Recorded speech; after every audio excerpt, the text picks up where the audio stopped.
I don't trust anyone who only ever wants to tear things down.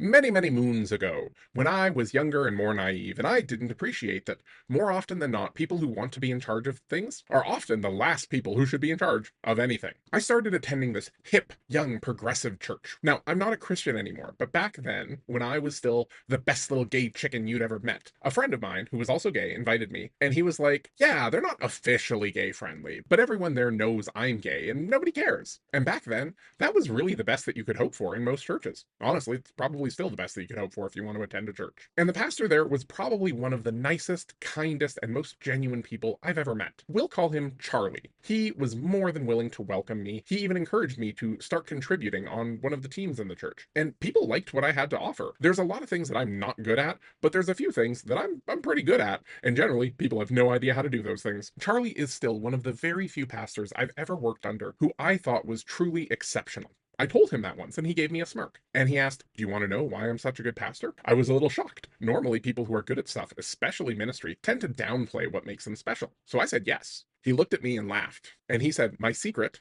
is that I'm not very good at anything. And then he howled with laughter. But he was right. People didn't trust him to do much more than preach and lead Bible studies. They all knew that anything that they wanted him to do outside of those things, they could do better themselves. And they did it better themselves. He had all of these type A people saying, no, no, no, you sit back, I'll do this, because they wanted it done right. I was there for probably over a year before there were any issues. But one Sunday, I think it was during the church's annual general meeting, this one guy stands up and he lays into the pastor, shouting about how he's bit his tongue long enough and he wasn't going to any longer. This church needed to start preaching the truth about homosexuals because he'd been to AA. He knew how to handle unwanted impulses, and the gays should do the same. I don't remember much else of what he said, but I do remember that he seemed to think that I was very addicted to dick, I guess. Anyway, the pastor, the nicest guy you'd ever met, he matched this guy's energy. He was not happy. And I think everyone was shocked because I had never seen him not chill, but he was ready and willing to go toe to toe with this guy and put himself between him and anyone he wanted to hurt. And I'll be honest with you, it was kind of amazing because normally when people go off the rails and say super homophobic shit to me, normally everyone else is just shocked and I'm the one who can react the fastest because I'm the one who's least surprised by it. But I was still stunned before this guy was like, nope, we're not doing this. Everyone else in the room was just stunned while these guys like shouted back and forth. And eventually it got shut down when one of the moms in the congregation was like, nope, you both stop now. We are not this kind of church. We are not talking about this anymore. I was like, you go, lady. Afterwards, a bunch of people spoke with me and they were like, wow, I didn't say anything because I was still, wow, but like, you're one of us. And that was, I thought that was the end of it. A while later, for some reason, the congregation decided to hire an assistant pastor, which was weird because it wasn't a very big church. But the board got it in their head that if they hired a guy in his 40s, he could help them reach the youths, which was ironic because the congregation was mostly 20 somethings. So they brought this other guy to help. We're going to call him Doug. And Doug was a pretty good preacher. He had this unique approach to things. Most people, when they preach, there's this prescriptive element. This is what the Bible says. This is what I want you to take away from it. Here's how you can apply it to your life. Doug was different. He really liked to deconstruct things, which sounds great on paper. One of the ways that you move past old, unhelpful perspectives is by deconstructing them. The thing is, Doug was a one-trick preacher. Every time he preached, he was breaking down previous things that you might have thought about God or Christianity or life or whatever. But eventually I realized he did a lot of deconstructing, but he never tried to construct a damn thing. He had nothing to build. People will often think it's brave when a preacher expresses doubt, and it is, it can be. It can take a lot of vulnerability to present something and be like, I'm not sure this thing that we all believe is right. Incidentally, if you follow the work of one James Fowler, this type of preaching really appeals to someone who would have been in what Fowler considered his fourth stage of faith development. I should someday do a video about Fowler's stages of faith development because even if you like take the religious element of him, he really goes over the way that people like form their worldview. Anyway, back to Doug. Doug was kind of like a certain Pierre. Everything was bad, and the solution was never given. There was always, though, this subtext that if you kept showing up to listen to him, eventually you'd just figure out that the solution was Doug. Initially, I liked Doug. I like most people when I first meet them. And he liked me, because I was good at things that nobody else was. He wanted me to help design a new logo for the church, and he had no clue what he wanted.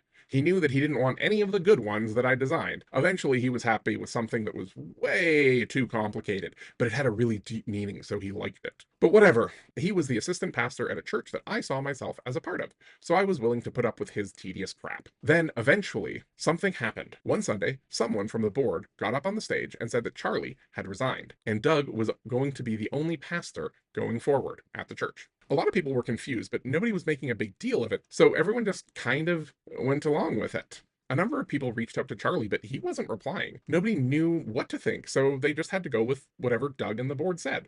What else could we do? I am not always good at knowing things, so I kept trying to reach out to Charlie, telling him whatever was going on. If he needed someone to talk to, I was there. If he was sick, I hoped he got better. Whatever was going on. I think eventually he got tired of my emails, so he invited me to swing by his apartment that he shared with his wife. I'd never been there before, and I was happy to see him. Happy to see he didn't look like he was sick. Thing is, he let me know that he was just tired of fighting. Doug had slowly convinced everyone on the board that his way was the best way. The church really shouldn't have hired a second pastor, since they didn't have enough money to pay both of them. So Doug convinced the board to just stop paying Charlie, because Doug had kids. So he needed to get a full paycheck, and Charlie needed to get nothing. Charlie had kept working for no pay for, I can't remember if it was 6 months or 3 months, but it was a shockingly long time. And then he eventually just gave up. And he told me that I couldn't tell anyone because it was standard in terms of pastoral ethics that when you leave a congregation, you go no contact with everyone for at least a year so that you don't blur boundaries and you're not perceived as interfering with the new staff at the church. I was furious, but there was nothing to do. Charlie was already exploring new congregations that were looking for pastors, and he'd be leaving the city soon. Knowing what I know now, it would have been smart to just leave right then. But within a few months, I started getting told things like I was using too many colors in some of the graphic work that I'd done. People might get the wrong idea. Eventually, Doug, I don't know if he had writer's block or something, but they wanted to make a preaching team who would fill in either on Sundays when Doug couldn't be there or just when he wanted a week off. I presume he was still collecting a check for those weeks, even though sermon prep is kind of a huge part of a pastor's job. So one of the guys on the board was going to be on the team. I still remember one of his sermons. It involved him playing a clip from a movie and then talking about all of the Christian imagery used in the visuals of the movie, like, oh, look, he has his arms out like he's on a cross, but he's not on a cross. That's just how he fell off the building. Or I don't know, whatever. It was not really what a sermon was. It was also boring. Another person on the team was this old retired pastor who everyone hated listening to because he didn't have any notes or even an outline. He just went up, read a Bible passage, and then rambled for like an hour. People tended to skip on the Sundays when they knew he'd be preaching. There were a couple of other people on the team, and I was like, I have lots of experience preaching. I took preaching in college, and I'd been involved in another situation where I preached almost every week for like 2 years. So I had experience, and I don't want to brag or anything, but people would generally describe my sermons as not as boring as some other people's. So I signed up. It was an open sign up sheet. But then I got a call from Doug, and he let me know that people had concerns. They didn't feel that queer people should be able to participate on all levels in that church. In fact, Shouty McShoutface had made it very clear that if a gay person preached, he would not continue to donate money. It's funny, as I'm writing this, I was like, I remember next I was in a board meeting where people were really pissed off at me, but I don't remember why I got called into that meeting. And then I remembered the next Sunday I showed up, and during the sharing time, I was like, hey, just a heads up. I don't know if anybody else knows this, but when I started coming here, I talked to Charlie and I was like, hey, are you guys okay with gays? And he was like, do you love God? And I was like, yep. And he's like, that's good enough for me. But apparently at some point, and I'm not sure when the rules changed, but now gay people are not permitted to serve at certain levels in this church. So yeah, people were pissed. And they were pissed at the board. So then the board was pissed at me because apparently some truths are not fit for public consumption. But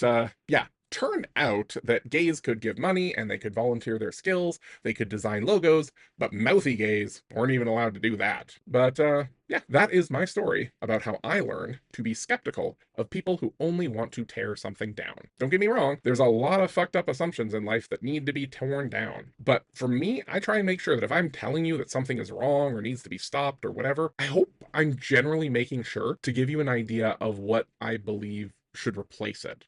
Because if all we ever do is break things down, eventually we have to try and sleep in rubble, and that'll kill your back.